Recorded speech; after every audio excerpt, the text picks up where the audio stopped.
Hi, folks. Welcome to Nino's Corner.tv. I'm with Chris Moritz, author of Failed State, a portrait of California in the twilight of empire. Chris, man, thank you for joining me. Oh, delighted. So, I mean, we're all watching California right now. If it's not burning, it's having riots, protests, violence. What is going on with California? I mean, there's so many things wrong with it. What is this book about?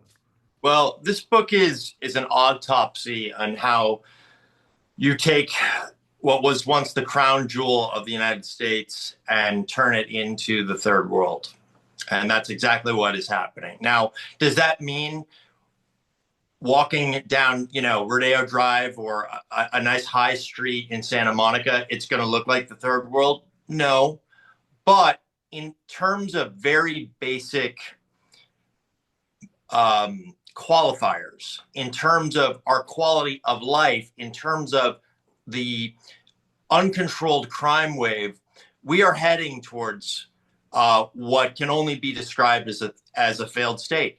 The basic reason, the basic measure of what is a failed state, in my view, because this is a book about crime, is can the government protect you from violence? Theoretically, we give up our freedom in the social contract because the government is supposed to have that monopoly on violence. And even where they cannot prevent some kind of harm from outside forces, from criminals, whatever, in this case, foreign criminals, at least there should be an expectation of justice. But in California, there's neither. So I've been to Santa Monica many times. I love Santa Monica. I've gone there many times, and this last time, I couldn't believe Yeah. what I saw. Homelessness everywhere, people drugged out on fentanyl all over the streets, businesses shutting down. All the big businesses were shut down, Yeah. and upscale retail stores, all of that. It's just in massive decline. And I have friends out there that are now thinking of moving. This to me Yeah. has been done by design. I don't believe that in any way, shape, or form this was incompetence. Maybe at some levels it was incompetence, but this is the takedown of California was done by design, right? Yeah. Look, I think that at some level you're right. Like there is incompetence within bureaucracies, but there's also corruption within bureaucracies. There's corruption within unions, obviously, in state government unions that control Sacramento. Um, the legislators, I should say, in Sacramento are for sure like ideologically extreme, um, as well as incompetent.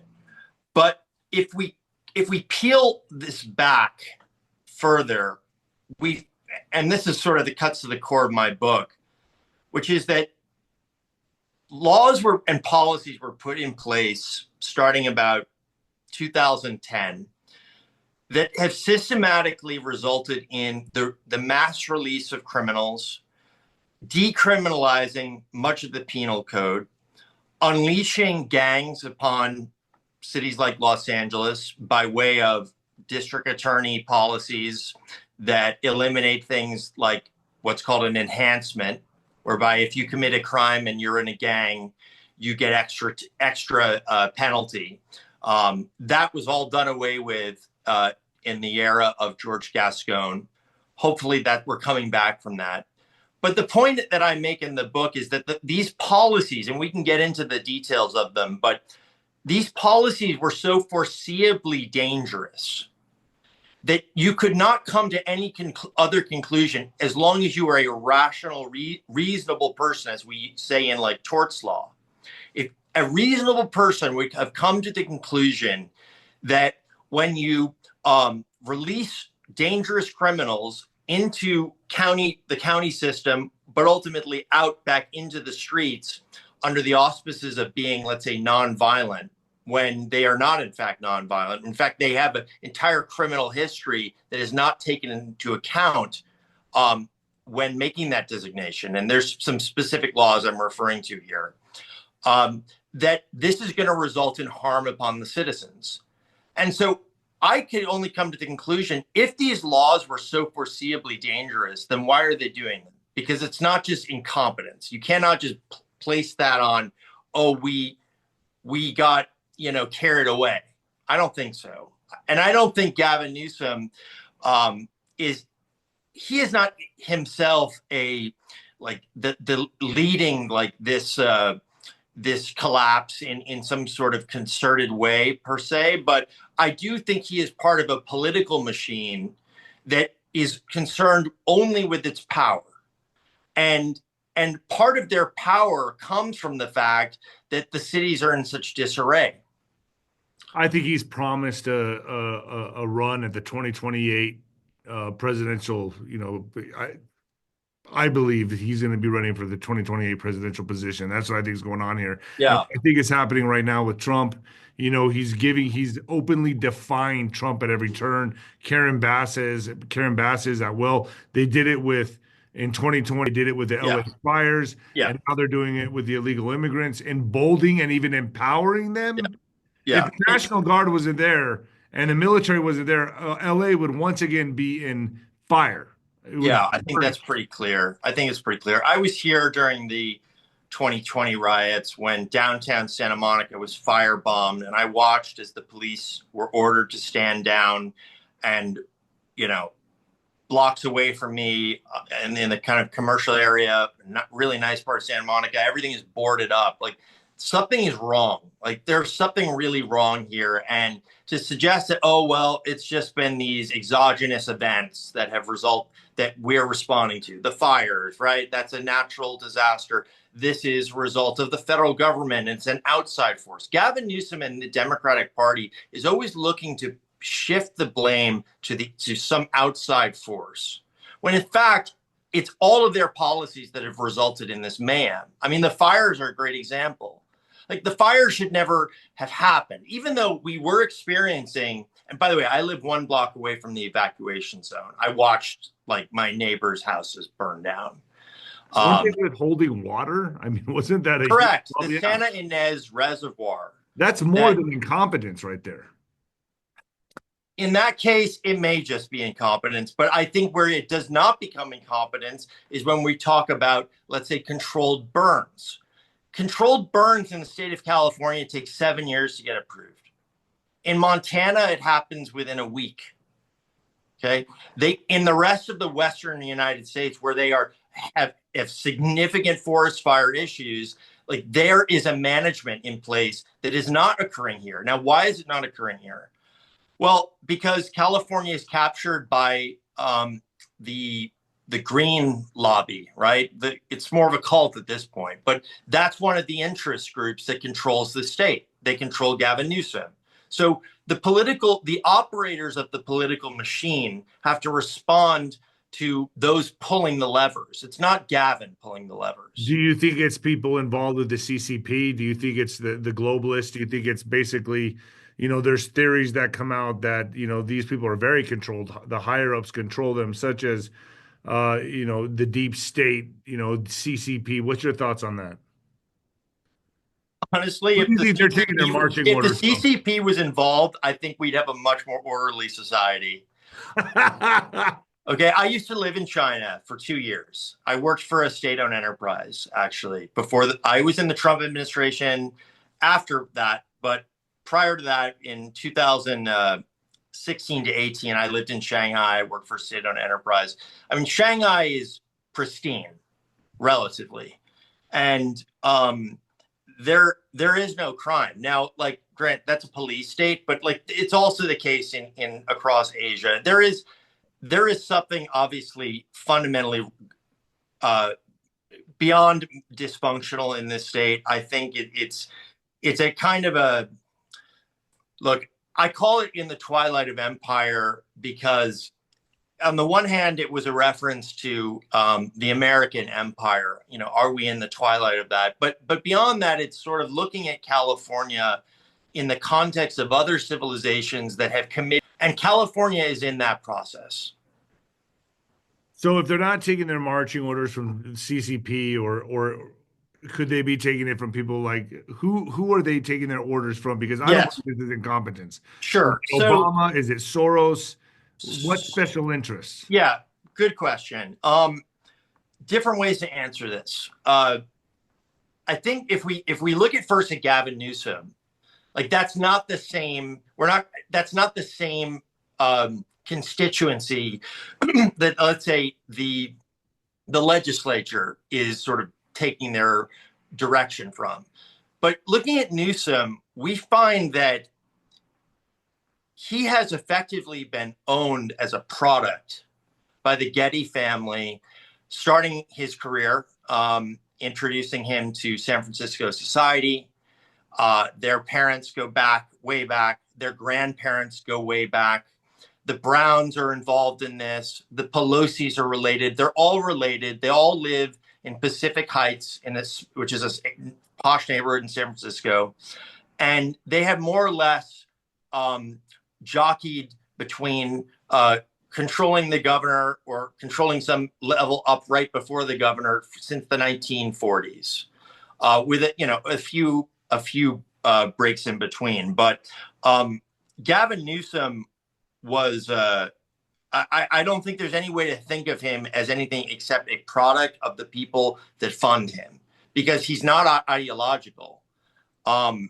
I think that would imply that he had some kind of level of agency. I don't think that's the case. We can agree that he's owned. He's owned. Yeah, look, Gavin Newsom is reactive to everything. So I don't even particularly cast him as the villain of this story. He simply is reacting to the events that occur in the dysfunctional state that he is the titular head of. But everything he does is about personal opportunism. I don't think there's nothing else, right? That's it. That is his core being, because he's a product. He is literally like a lab-made product. And you're right, he is going to run. There's no question about that. And he's salivating, I'm sure, at this whole mayhem in LA, because again, it's his opportunity, and other Democrats in other jurisdictions like New York City are now also taking this as an opportunity, show themselves as tough guys against the administration. Senator Padilla getting thrown out and arrested a few days ago. I saw that. Right. Yeah. It's kind of outrage. Right. Yeah. And they're all indulging in it. Yeah. Yeah, they are. Yeah. So let's fast forward to now. Let's, from 2020, the things that happened with 2020, the big boogeyman where everyone's scared, everyone's sick, and then you go into the fires, and now here we are with the LA protests that we're trying to ignite into riots. Yeah. To ignite into 2.0.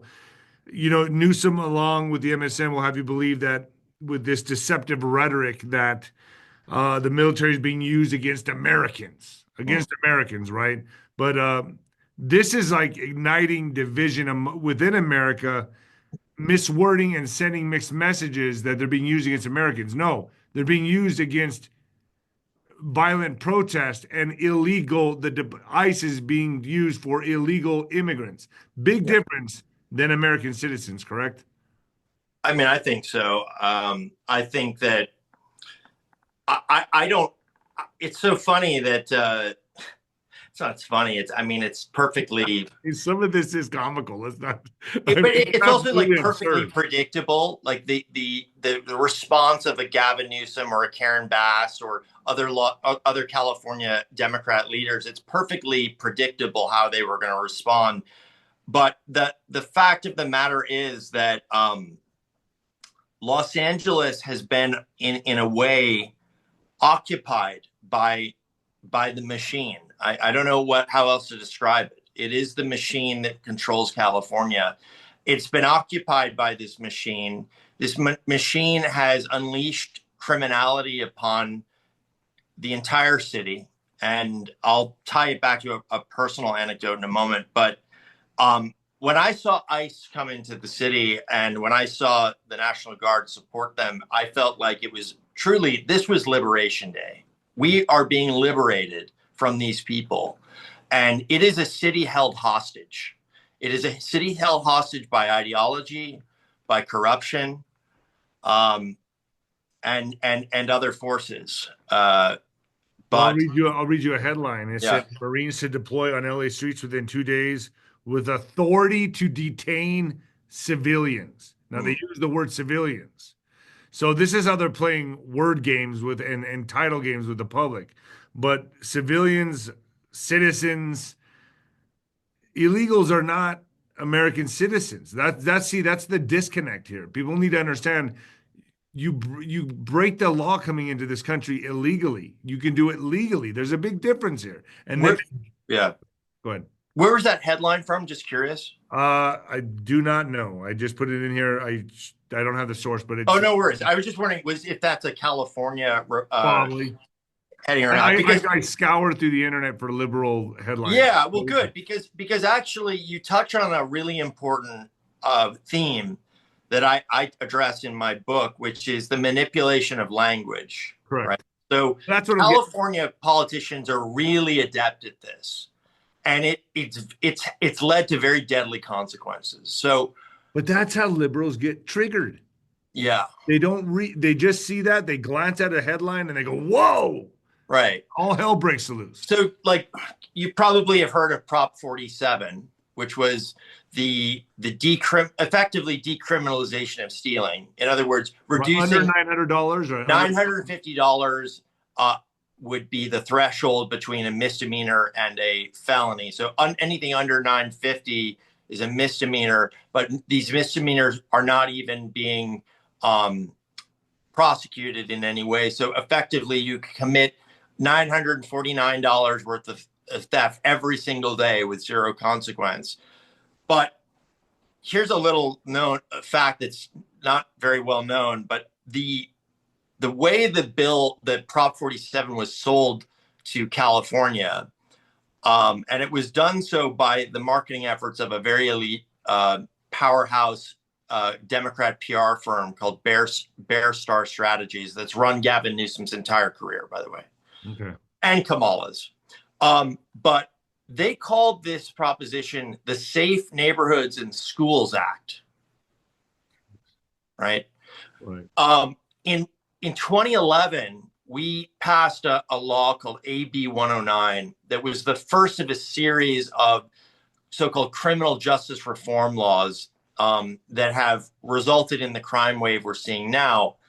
And the idea behind this law was they're trying to reduce prison populations because the Supreme Court had ruled a year prior to that California state prisons were in violation of the Eighth Amendment, cruel and unusual punishment due to their overcrowding.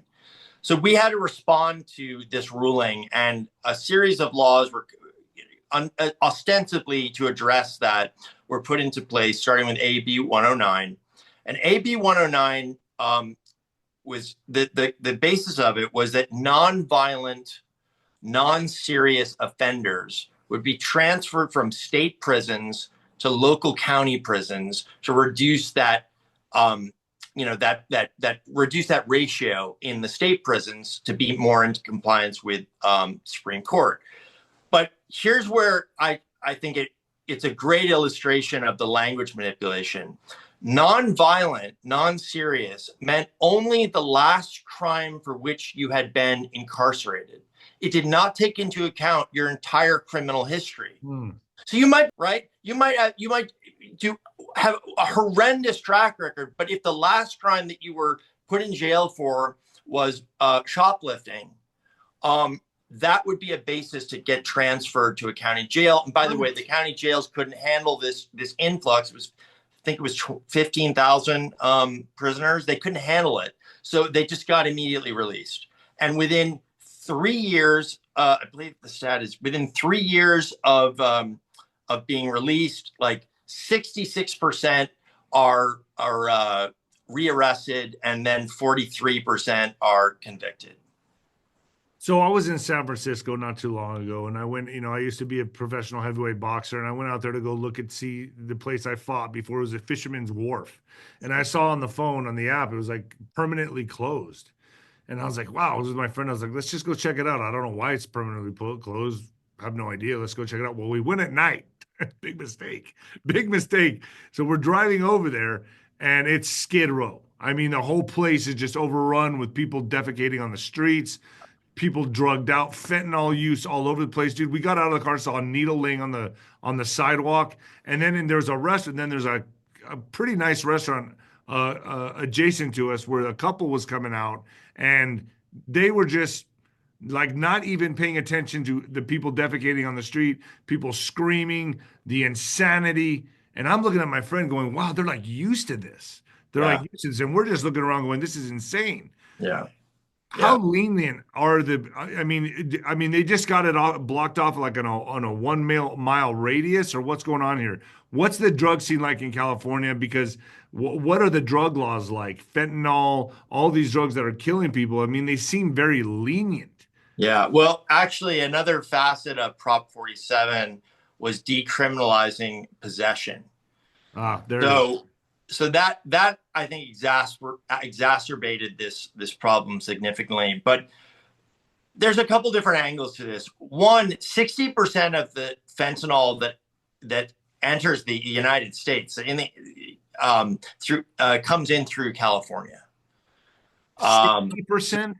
60%. Wow. Yeah. Wow. And fentanyl is on everything, is in everything.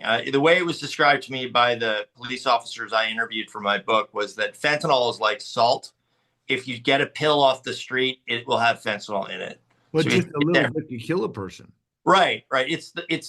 I don't remember the exact statistic on how deadly it is, but it's obviously like the most deadly drug we've ever seen. Like a grain of rice, that amount is enough to So kill. let Like, me ask you this. Do we know if Trump's policies, border policies, has cut this 60% to 40%, 30%? Is it yeah, what I is don't the know. old number, or is that I uh, don't. I don't know. But it is clear that under the Biden in the Biden years, the cartels completely owned the border. Every single person that crossed the southern border during that time did so with the basically having paid the cartels to bring them over. That's what Tom Homan told me when I was researching for the book. So we effectively abnegated our sovereignty on that, and California paid the price. I will tell you that as far as the homeless situation goes, there's 75,000 homeless in LA County. 75,000? Yeah. Yeah. We spent like $1.5 billion to build some like tiny houses that were so over budget and it was like a what is it, cost plus or whatever, that it ended up that each house cost like, and these are tiny like mini houses, each house cost like $500,000, something like that. The corruption is very, very endemic, and So there's it's like already mortgage been, fraud? yeah. Is that where you're getting at?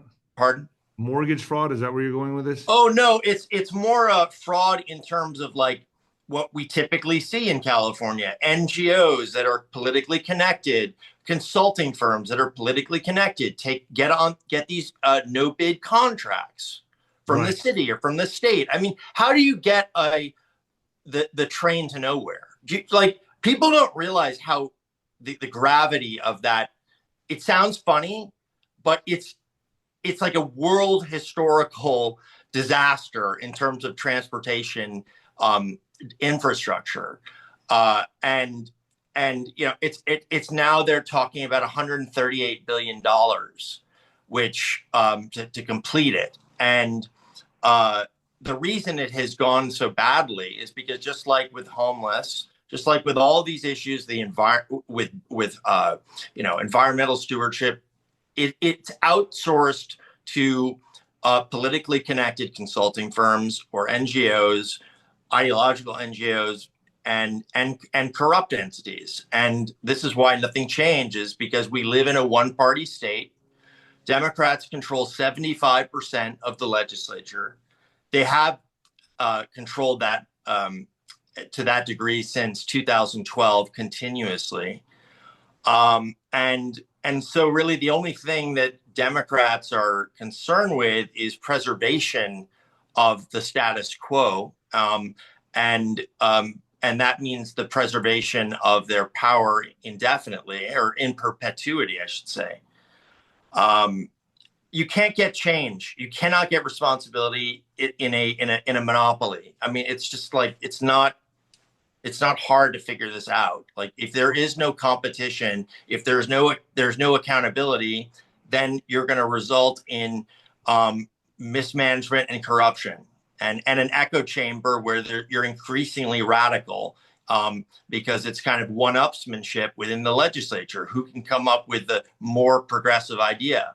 Meanwhile, you have billionaires like Soros, which I always sort of say cautiously because I don't he has become like this like obviously like cliche boogeyman, but it's true. I mean, he funded George Gascon, he funded Pamela Price in Oakland, he Chesa Boudin in San Francisco. They were all his people. But there are other institutions as well, like the Ford Foundation, like the Arnold Foundation, like it goes on and on and on, that have put tens of millions of dollars into policies and politicians that have resulted in a explosion in crime and a degradation in life for most Californians. I live here in El Paso, Texas. I'm right here on the border, so I've seen a lot of stuff growing up here on both sides of Ciudad Juarez and in El Paso. I've always been told that the two most corrupt states really are Colorado and California, is what I've always heard. I mean, every state is corrupted to a degree, obviously, but cartels run everything. Yep. And they've taken hold of the political system. They're even in our police force. They're in everything. How much of the cartel influence do you think is in California? I have a whole chapter on it. It's called Cartelization. Mm. And uh, the presence of the Mexican drug cartels in California is profound. I was truly shocked when I learned the details of it, talking to law enforcement. What emerges is the following picture, and sequence of encroachment. Sometime in the late 2000s, it appears that the Mexican drug cartels made a move into California, Southern California in particular, to take over the distribution business, right? They already were the suppliers, but now they wanted to handle distribution. That had prior to that time had been more or less controlled by legacy black gangs like the Bloods and the Crips. And it was neighborhood kind of based, territorial, street corner to street corner. The cartels industrialized this. And they said to the black gangs that if you sell dope without our permission or without paying us a tax, we will cut your heads off. And they meant it. They meant it literally. No, no.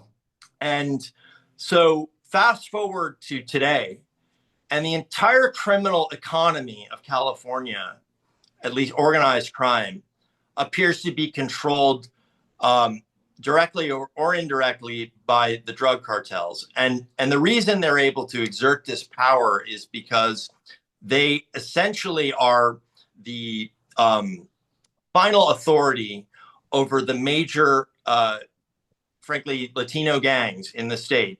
They may be American, like Latino American gangs, but like nevertheless, there is an alignment across all of these different, even previously rival gangs, who report to prison gangs. So prison gangs actually rule the street, as it was told to me by multiple law enforcement officers who would know. And because the prisons rule the street and the cartels kind of run the prison gangs, you can see that the cartels ultimately control the streets. But aren't they hand in hand with the Chinese as well?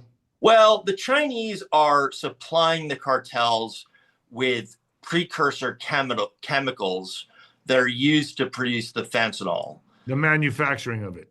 Yeah. So the Chinese are not manufacturing fentanyl. The Chinese are actually using like money laundering and like trade laundering to get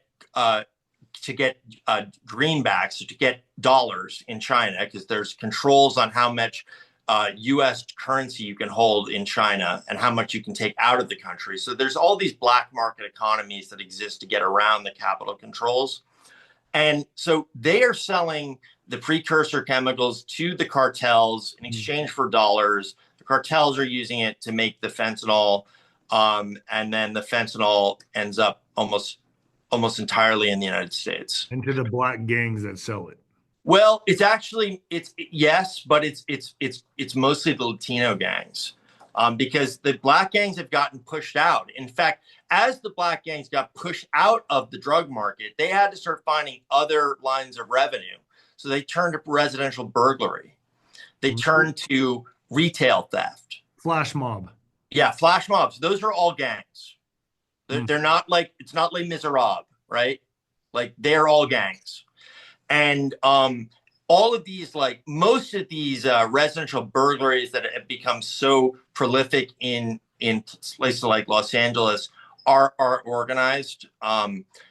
There's it's actually called flocking, where a crew will like scout neighborhoods, that are very far away from their sort of territory, if you will. So are they going to suburbia and doing this? Yeah, suburbia. Yeah. Really, the gangs are going there and doing a house jacking? Yeah, that's exactly right. I mean, and that's what has been so different in the crime, in the nature of crime now compared to, let's say, the 1990s. So as it was described to me, the 1990s was a very violent time, probably more violent in terms of just raw numbers of homicides than today. But the difference between the 90s and today is that whereas in the 90s, the violence was contained to certain neighborhoods, even just blocks within neighborhoods. Today, the violence and the criminality has spread well beyond well beyond the confines of like South LA and into the rest of the city, because it's ripe for the taking. And so as it was said to me, like the difference between the 90s and now is that now they're targeting all of us all the time. And that has never happened before. So Beverly Hills. Beverly Hills, right, exactly. Beverly Hills. Like, are a lot of people migrating out of Beverly Hills now? I mean, I've heard a lot of people are just getting the hell out of California. Obviously, we've all heard that. I have friends in Santa Monica that are leaving. I mean, I'm sure Beverly Hills, people are just, man, that used to be such a magical place. Yeah. Great magical place. Look, so the reason I wrote this book was because in 2023, my house in Santa Monica was home invaded, burglary, hot prowl burglary, 2 nights in a row by an MS-13 gangster, convicted felon, illegal, who had been deported by Trump and came back into the country under Biden and went on a crime spree, committing dozens of these kind of very aggressive burglaries in which people were home at the time.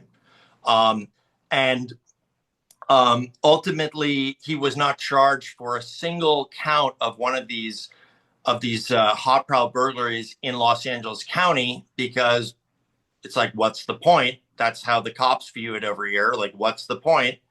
And it was only to the north of LA in Ventura County that he was charged for 2 counts of these crimes, and he got a 2-year sentence. He'll probably serve less than that, and a $300 fine. So when I learned about all of this, like, and the details in particular about this individual, I was just so blown away and shocked that it began an investigation into what actually was going on in the city. And I started talking to law enforcement, but also extensively in the DA's office. And one of the first deputy DAs I talked to, I described the story to her, and she said to me, "Well, what's so remarkable about your story is how relatable it is." Yes. And I was like, "Relatable?" Like, how could this be relatable?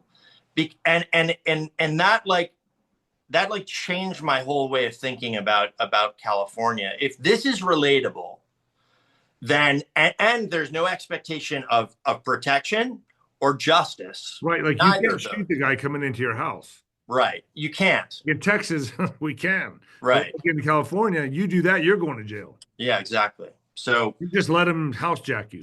right. Right. They And the know they reason can we've get away gotten to with this anything, point so is they because continue to do it. California prioritizes criminals above civilians, to use the word, right? That's engineered, bro. Yeah. That's something to me that you can't turn a blind eye to that. That's strategic and engineered. Yeah. Um, Chris, where do people get your book, man? Failed State. Yeah, Amazon's probably the best place. And you can check my writings also on X at Chris G. Moritz. Chris Moritz. Thank you so much, Chris, for joining me. While you shed a lot of light on this, I'm gonna have a good time figuring out a title for this one. I appreciate you coming on, Oh Chris. yeah, delighted. It was fun. Yeah, awesome. Gave me some insight on all of this. God bless you, sir. And Thank I'm you. gonna get your book. Thanks, man. Appreciate it.